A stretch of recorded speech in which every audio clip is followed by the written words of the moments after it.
Wins News Time 521. And from your Mercedes-Benz of Edison.com. Now, here's Greg.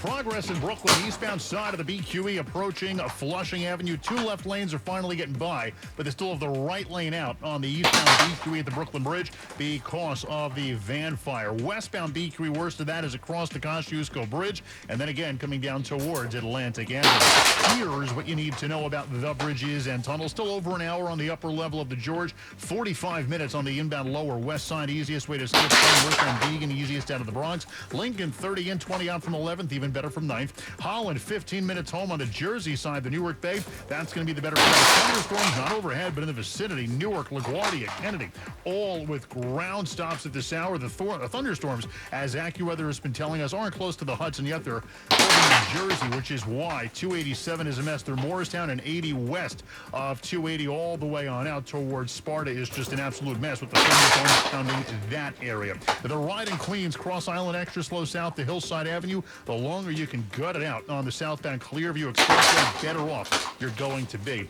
Greg Rice, 1010 wins at 92.3 FM. Meteorologist John Feerick in the Weather Center with more tonight. John? So leading on from the downpours right now, moving into Newark, Elizabeth at this point, and getting ready to move into Staten Island. It looks like in Manhattan we'll probably get it within the next 15 minutes or so. Fortunately, the storms have lost a little bit of their punch as they've come across New Jersey, so not a whole lot of wind with these. Still going to be some winds as the downpours roll through, but the main concern is going to be some localized street and highway flood issues, some lower visibility.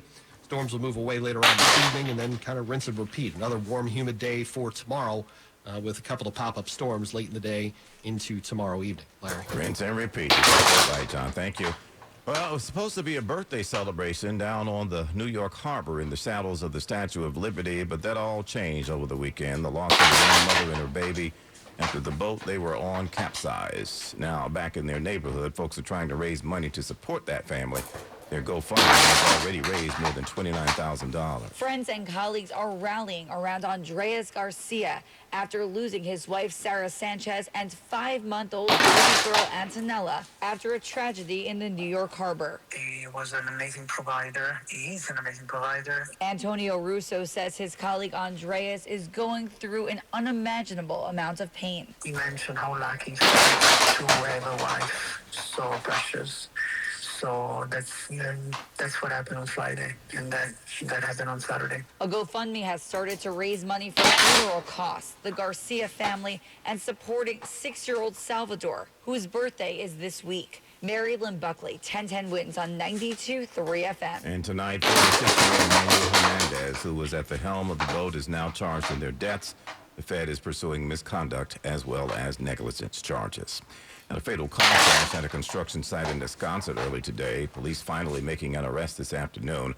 Officials say a Lake Ronkonkoma man allegedly ran a red light, drove onto the sidewalk, and plowed into 3 workers, killing one of them. He was arrested for driving while ability impaired by drugs. Suffolk police into the Catalina, saying the driver may have ingested marijuana mere minutes before the fatality. It's a tragedy, again, somebody lost their life today and 2 others were severely injured. So, it's terrible, and that kind of, behavior on the roadways isn't going to be tolerated by us. It happened about 6:40 this morning at the Terry Road Shopping Center. Police say the other workers were distraught while talking with detectives. Driving by the crime scene tape, you could see a broken hubcap, debris, and a construction hat scattered about. The other 2 workers who were hit, are recovering. One of them at Stony Brook Hospital tonight. And now Bloomberg Money Watch. Fewer people these days are smokers, which to the tobacco industry is not good news. This summer, British American Tobacco revealed it's cutting 6 of its jobs, and now sources tell Bloomberg world's number 4 smokes company, Imperial, whose brands include Winston cigarettes, is preparing to slash thousands of jobs across the globe, including the U.S. Along with lower smoking rates, Imperial has suffered repeated denials by regulators to authorize U.S. sales of its blue e-cigarettes. Oil futures stepped forward and Wall Street stepped back to kick off the new week. The Dow rose 5%, the Dow lost 61 points, NASDAQ down 85, S&P down 5. I'm Andrew O'Day, Bloomberg Money Watch on 1010 wins at 92.3 FM. 1010 wins. About 5 or 6 times a day. I wake up, I turn on the radio. They give me my traffic reports. What can I say? I like news. 1010 wins. At 92.3 FM. 84 degrees, wins news time 5:30. afternoon. I'm Lori Madden. He beat the odds and will celebrate with a walk for the ages. A man who was told he was unlikely to ever walk again plans to walk across the country, starting at the Brooklyn Bridge. Walking again after being told there was a 95% chance he never would required toughness and visualization for Fergus Farrell. When I put those two together, I didn't realize the power of visualization until I actually really needed it. He was paralyzed from the waist down after a freak injury. So I was lying there, I said, what am I going to do here? How am I going to stay positive? And literally the only thing I could do was visualize. He thought about just moving his toe. Every waking moment I had, I visualized moving that big right toe. And I said, if I get something going there, I can get there. That's what he did, and now he's confident he can walk across the country 37 miles a day for 75 days. Mac Rosenberg, 1010 wins on 92.3 FM. Wins News Time 5:31. Let's get you where you need to go. Here's Greg Rice. Now, we are keeping our eyes and your ears on the eastbound BQ over at Flushing Avenue. We only have the right lane shut right now. We had all lanes closed for about a half hour, so that's why the eastbound BQE is still at a standstill from the Prospect up to Flushing Avenue. Westbound still messy from McGinnis Boulevard back towards the Brooklyn Bridge in Queens. Southbound side of the Whitestone Expressway at Northern Boulevard. They're getting rid of a crash, but that has been fixed on the Whitestone Bridge. Throgs Neck Clearview combination either way, but especially Queens bound, it's going to be better right now. Area airports, forget it. All of them have ground stops. LaGuardia, JFK still with those ground stops. Newark, for the meantime, has lifted their ground stops, but with 3-hour delays. And again, subject to more ground stops with these thunderstorms working their way through New Jersey right now, right near the Garden State Parkway through Woodbridge, all the way on up through Woodland Park, the Garden State Parkway in the line of fire with all of these thunderstorms working their way through New Jersey. Citybound George, where it's still dry at this second, we're looking at about a 40 to 60 minute upper level ride, 30 to 40 minutes on the inbound lower level. The West Side Highway, best of it out of town. Lincoln, 30 minutes in, outbound 20 to 30 from 11th, better from 9th. Holland, 15 home. On the Jersey side, Newark Bay, it's going to be Greg Rice, 1010 wins at 92.3 FM. Let's get a check now of your AccuWeather forecast. Here is meteorologist John Feerick. Well, the downpour now moving into the 5 boroughs, certainly moving into lower Manhattan right now. We're going to continue to see this move off toward the east, but that is the main concern, it looks like at this point, is a downpour that lowers visibility pretty significantly, causes some localized street and highway flood issues. That's going to be the main concern. Not a whole lot of wind with this, but there still could be some gusty winds out there as these downpours roll through over the next hour or two, and then things should calm down later on this evening. It's going to be warm and humid tonight, down to 74, and then warm and sticky tomorrow, like today. We'll top out in the upper 80s, maybe a thunderstorm at a few spots late in the day into the evening. And then Wednesday looks dry, partly sunny, a little bit less humid, warm up to the mid-80s. And then maybe a pop-up storm Thursday up to 85, then low humidity Friday into the weekend. Right now in Central Park, 83 with that downpour moving in, 74 in Midtown. AccuWeather's John Feerick on New York's weather station, 1010 wins on 92.3 FM. A 69-year-old man is recovering from a violent attack in his kitchen early this morning. Police say he was beaten with a pipe at 46th and 9th. It happened around 5:45. He suffered multiple injuries, being kicked, punched, and struck with the pipe. He was taken to Bellevue in stable condition. No word if this was a random or targeted attack. No arrests have been announced. Waiting on a subway platform in the middle of a summer heat wave is miserable. You know that. And now the MTA is looking into something new to cool things down. It's not going to happen this summer, but it's called Thermal Energy Network, or TENS. Mayor Mamdani was on hand to help explain how it would work. We would capture heat in boreholes that would run 500 to 600 feet underground and install a system of circulating pumps and pipes that will use the heat from below our city's surface to work in offices where our municipal workers are hard at work, powering this incredible city. And by capturing that heat, things would cool down. They will do this, or they'll study this at the Brooklyn Bridge City Hall 456 station and the historic Chambers Street JZ complex, which is set for a complete restoration.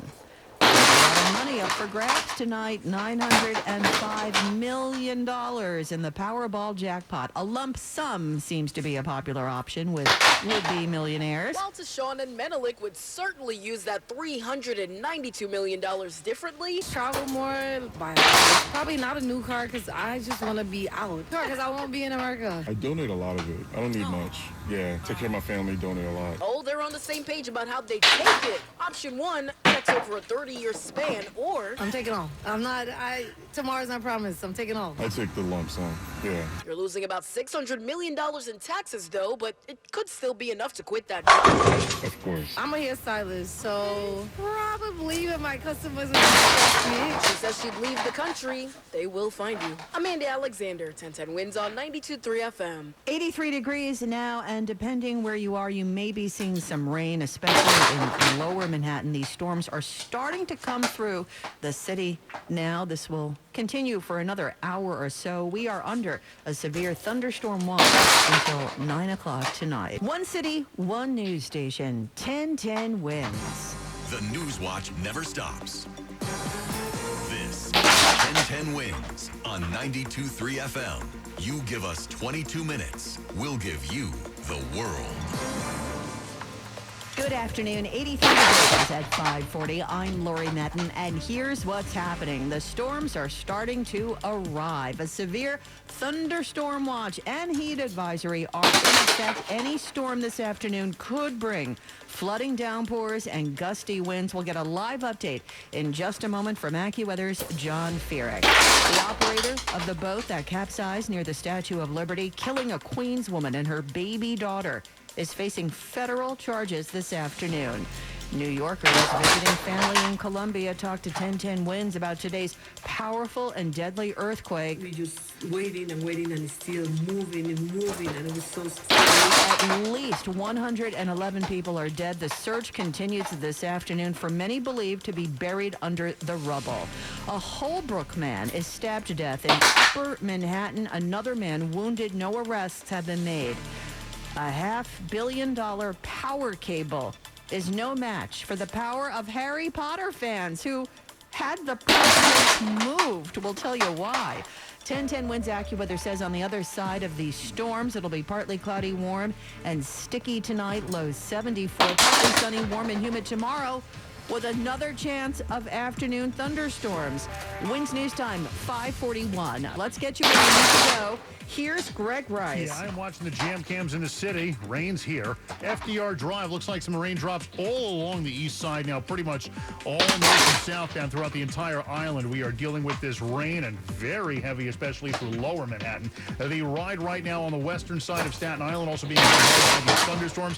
It's not necessarily crowded out there. It's a summer Monday, but everybody out there is going to go a little extra slow, and the worst of the weather is overhead. That's also what we're seeing on the New Jersey Turnpike south of Newark Airport to and from Woodbridge at this point. Here's what you need to know about the bridges and tunnels. Citybound George, which is no longer dry, is at least a 45-minute upper level ride, 30 minutes. On the inbound lower west side, the best of it out of town. Lincoln Tunnel is about 10 to 15 minutes in, 20 out from 11th, better from 9th. Holland, 15 minutes home on the Jersey side, the Newark Bay better. Either way, and all three area airports again with ground stops because of the thunderstorms in the vicinity. And yes, now in addition to being overhead. In addition to all of that rain, the westbound expressway is getting worse. There is a whole lot of traffic out there through Victory Boulevard and in Brooklyn on the eastbound Brooklyn-Queens Expressway approaching Flushing Avenue. Right lane still out with the remnants of that van fire. Greg Rice, 1010 Wins at 92.3 FM. All right, we'll hear from Greg about the rain tying up traffic on the roads. Let's get the very latest now on these storms which have arrived in the city. We're going to check in with AccuWeather's John Feerick. John. Yeah, some pretty intense downpours rolling through right now. Basically lined up for the Bronx, down through Manhattan and into Staten Island.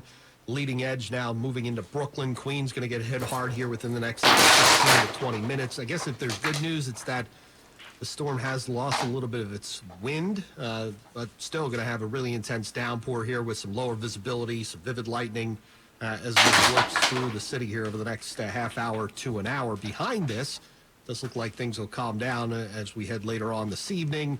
but it's going to remain steamy out there. The Liberty's still with us tomorrow, and that could provide the fuel for another thunderstorm later tomorrow into tomorrow evening. Laurie? Okay, so we could be doing this again. John's going to keep his eye on things for us. Make sure you stay with 1010 Winds for the very latest on your forecast.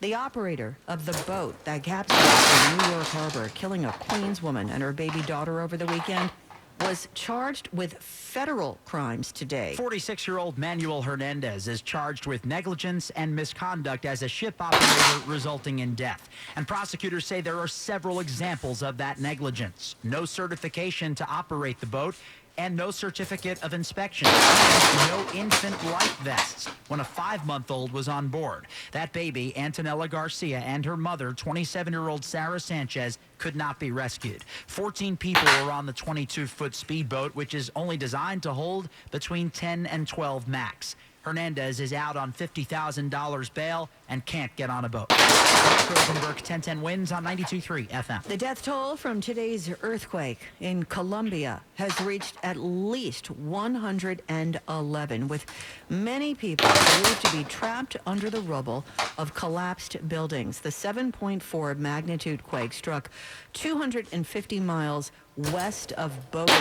Colombians in our area have been frantically trying to reach their loved ones. Some were in Colombia visiting for the summer. The moment the 7.4 magnitude earthquake shook western Colombia, Ingrid Ryan was getting ready to start her day. I was in the bathroom getting ready to go out, and then suddenly I was feeling dizzy, and I thought I was just getting sick. Soon realized that it was an earthquake.